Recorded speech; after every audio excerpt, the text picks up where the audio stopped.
All right. Hello, my friends. Welcome back. We have Miss Wren on the stand, and she is ready for her bath. Now, Wren is one of our younger goats, and my expectation with her, of course, is that she should be quick and easy because she hasn't had as much time to get dirty, and she also doesn't have quite as much coat as some of the rest of them. She's getting there. It's coming in. She's just a slow burner. You know, I don't know, maybe another year or two and she'll finally be out there. The wind is starting to kick up a little bit. I don't think it's anything major right now, but it does kind of just a little bit validate my process of getting the older girls done earlier today. Beforehand, I mean, Fanta is, of course, dry. She hardly has anything to keep the moisture in. And Emma is just about dry as well between the sun and the warmer temperatures. So, yeah, I'm happy that I got them done. And now as the wind kicks up, if Rennie's a little damp when she goes outside, she'll be just fine as a younger, well-conditioned goat who is in the prime of her life. So interesting, as I was doing Wren's hooves, which she didn't like at all, and she's not going to like this either, so be prepared for that. They're all apparently just not liking anything today. I heard panting. Now, if you watched the last video with JC, Tonka came down for a visit just long enough to annoy JC and make it difficult for me to get her finished. So I thought maybe he was back down again. So I'm looking for the dog. I don't find the dog. I have Wren up on the stand and I can't walk away for very long because even if they're, you know, strapped in, buckled in, I don't want to leave them unattended on a stand, especially a stand that's raised.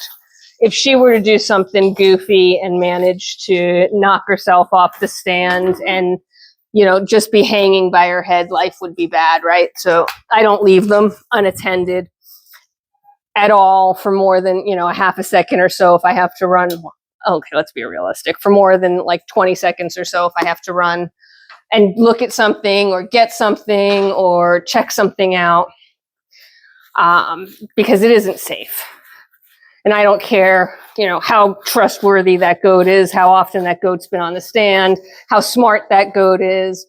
You know, if something scares them, something startles them, if just anything happens that causes them to behave in a way that would maybe potentially have them with a foot falling off a stand, followed by the rest of their body, you know, that's a disaster waiting to happen. And I don't want anybody to have to deal with that, myself included. But I heard panting and I had to go check it out. So I can't find the dog. I don't see him anywhere. And, you know, he would come if I called him, or he would at least pop his head up if I called him. So I said, well, what is panting? So I follow the noise quickly, and it's the bucks. So Thorne is open mouth panting. And that is not something I've ever seen him do.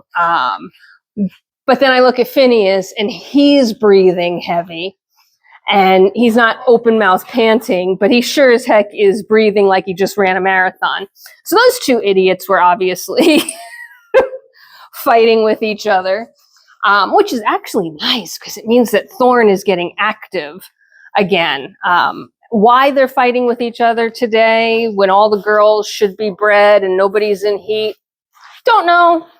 Could be one of the older girls that we're not breeding is in heat. Could just be that they're like, well, it's October and we're supposed to do this.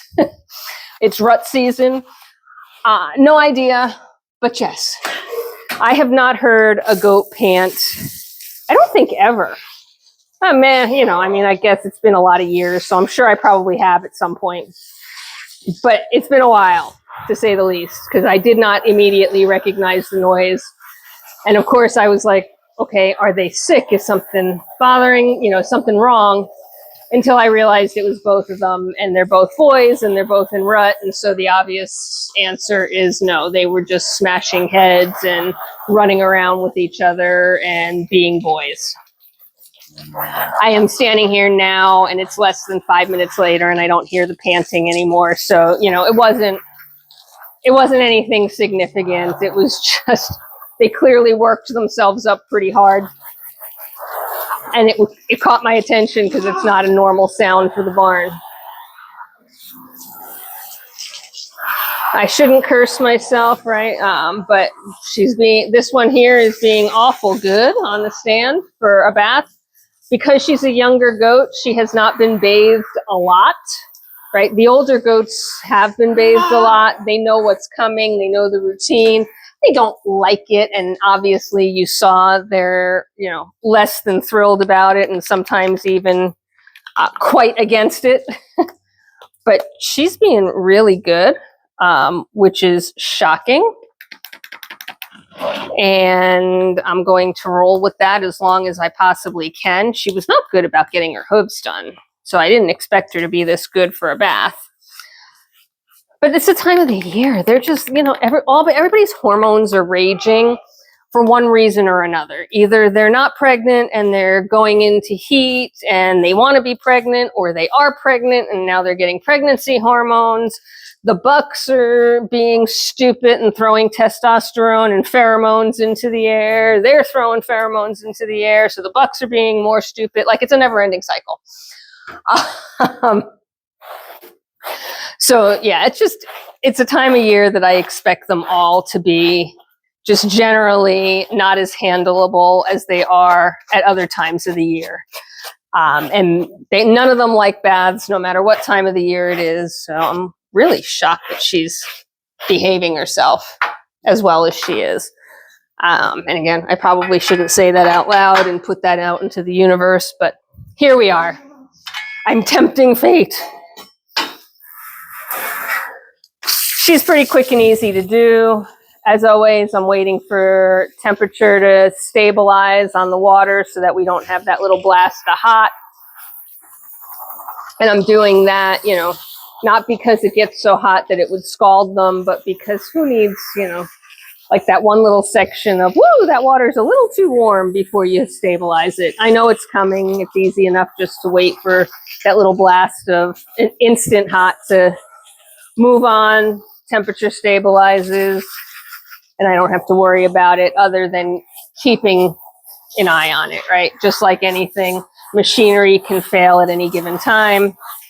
Temperature can fluctuate at any given time with no warning. So I'm always keeping my hand in the game. I'm making sure that whatever is going on her body is being touched and felt by me, so that if there is a temperature fluctuation in one direction or another, hot or cold, I'm aware of it and can react quickly.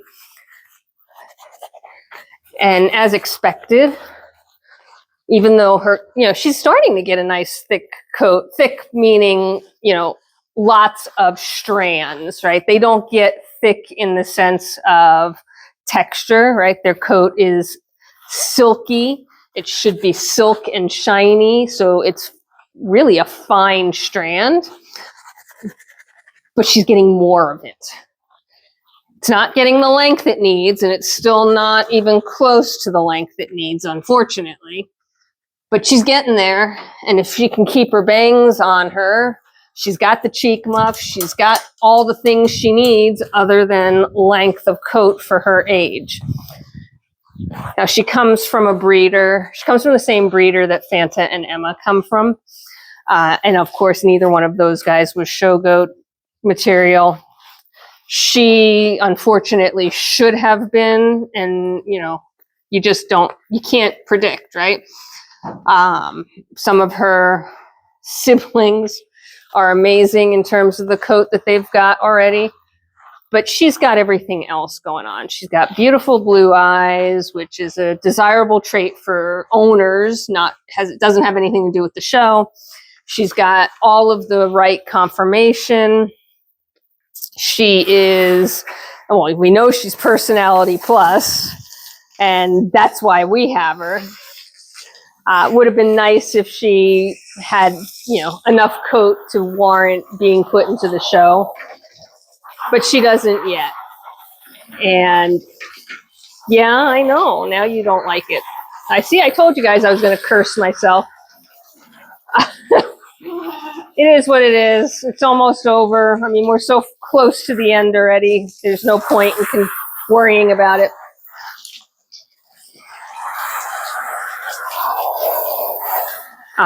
But yeah, you know, I would love to get her into a show ring at some point in time, but she's just, I mean, now that she's sopping wet, you can see there's just no hair here, and there needs to be. It should be at this age for her, you know, her quality. She should have coat that is close to the bottom of her legs, not up at her knees at best. It might still come. There's no reason why it can't. Hair continues to grow throughout their lives, so it's not like it can't come in. And in fact, Emma was really a late bloomer. I mean, Emma has length of coat. She just doesn't have the right texture. And by the time the length of her coat came in, she was long since past sort of competitive state. But yeah, I think Emma took until she was almost 5 years old before her coat hit the ground. I mean, we used to laugh at, you know, like these 2 goats that we purchased to start our little herd, and, you know, what terrible choices we made from a show perspective. And, you know, it's all fun and games, right? And we had some other beautiful goats that we had brought in to help start that. And of course, you've seen our generational improvement, right? Emma to JC, JC to Misty, Misty to Persephone. Just on and on and on. And with Misty taking a grand champion and Persephone taking a reserve grand champion at this last show, that pretty much validates that you can take a goat like Emma, who was a slow burner, you know, never really got the right coat texture, but had all the underlying things, right? All the traits that she should, from a conformation perspective, from a personality perspective, just from, you know, the ability to be a long-lived and healthy goat, etc. All of that came into play with Emma. She passed that to JC. JC passed all that to Misty. And each time, the buck that we chose helped pass on additional conformation as well as coat. And coat really, I think, my opinion, right? I don't have a scientific fact. I don't have a genetic test that swears to this, but coat comes from the buck. You know, if the doe has it, that's great. It helps. But you know, you've seen, like, I can take a doe with very little hair, or not the right kind of hair, not the right kind of texture, not the right consistency, whatever. Breed her to a buck with all the right things in terms of coat texture, coat length, coat quantity, you know, all those things. And you can go in one generation from JC, who, you know, her coat texture is wrong. She has some length on her coat, but her coat texture is wrong. It's not long enough. You know, it doesn't have all those things, the things that she needs. She doesn't have bangs. She doesn't have cheek muffs. She doesn't even have hair on her neck. And then you move to Misty, who's her direct daughter, and Misty has got it all. And then you look at Misty to Persephone, right? And it's even more. Just interesting how quickly a buck can make that change. So, you know, I have no problem if Wren never ends up in the show ring. I would love to see her in the show ring, but, you know, she may not get her coat for another few years. And at that point, it may be too late, right? The breed moves quickly in terms of quality improvements, as evidenced by the fact that one generation can make a difference. So, you know, if she gets coat when she's 5, like Emma did, it's very possible that the quality of goat that goes into the show ring that would be competing against her has long since surpassed her. One will never know until we try. And so that's all we do. Meanwhile, we will keep you in gorgeous condition. We will get all this nasty vegetation out of your coat. Because you are not a diva. Well, you are not a princess, I guess. You will go get muddy and roll in things, and you've got no problem at all with anything. I know, you're done.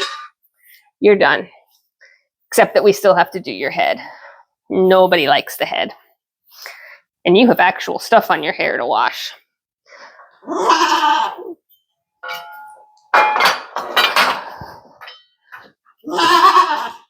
All right, so we'll rinse this side from the conditioner, get you sprayed, and then we just need to do your little head. And your head's so little, it'll be so fast to do. There's that little warm water bump.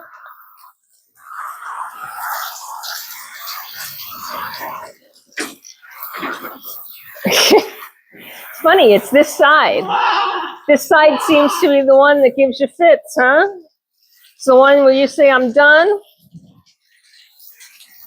Now, here's a fun fact. If I recall correctly, and oh Lord, you know what? Maybe I shouldn't give you the fact. What the heck? I'm going to give it to you, and if I'm wrong, I'm wrong.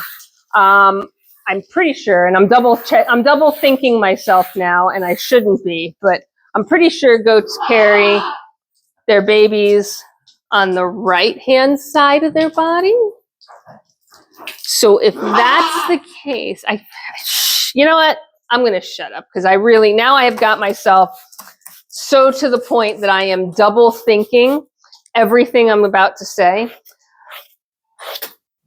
So a goat's anatomy is they have the rumen, which is part of their digestive system. That's where they keep their food until they bring it up to chew their cud and cycle it down into their stomach. So there's the rumen, and then there's babies. And I wanted to say that it's rumen on the left and babies on the right, but then I double thought myself and say, I think it's actually rumen on the right and babies on the left. And now that I'm not sure because I've completely confused myself, what I was going to say is, isn't it interesting that it's babies on the right and her right side is where she's ultra sensitive? But maybe that's just wishful thinking because it's rumen on the right and she's just got a full gut. Which with her is probably more likely. Ay, Lord have mercy. My brain sometimes, I don't know why, like the thought comes into my head and I think I have the fun fact right. And then I don't, then I double think myself. And after that, I'm done. I cannot confirm or deny which one is right or wrong because I've completely fried my brain. We're going to do her head. She is going to hate this more than life itself. I know. It's not that long. It's not that hard. We're going to do a little shampoo on your little head. We are not going to condition your head because I'm not worried about that for now. We only put conditioner on the show goat's head to get those bangs to be a little bit heavier and lay down flat. You don't need that for now. You just need to be scrubbed up clean.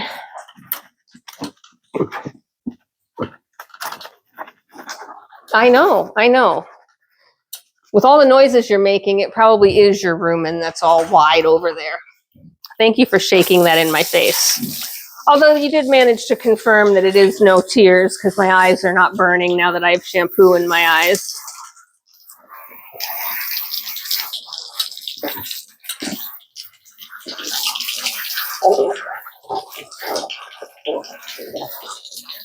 There, we're done. We're done. No more Chinese water torture. All right. So now that Wren is completely annoyed with me and wants to have nothing to do with me, she'll forgive me, I promise. But right now she's mad at me. I'm going to cut it off there, and I wish you guys a fantastic day. I hope the weather is as gorgeous for you as it is for us. Take care of yourselves, take care of each other, be kind, and I will see you at the next one. Bye for now.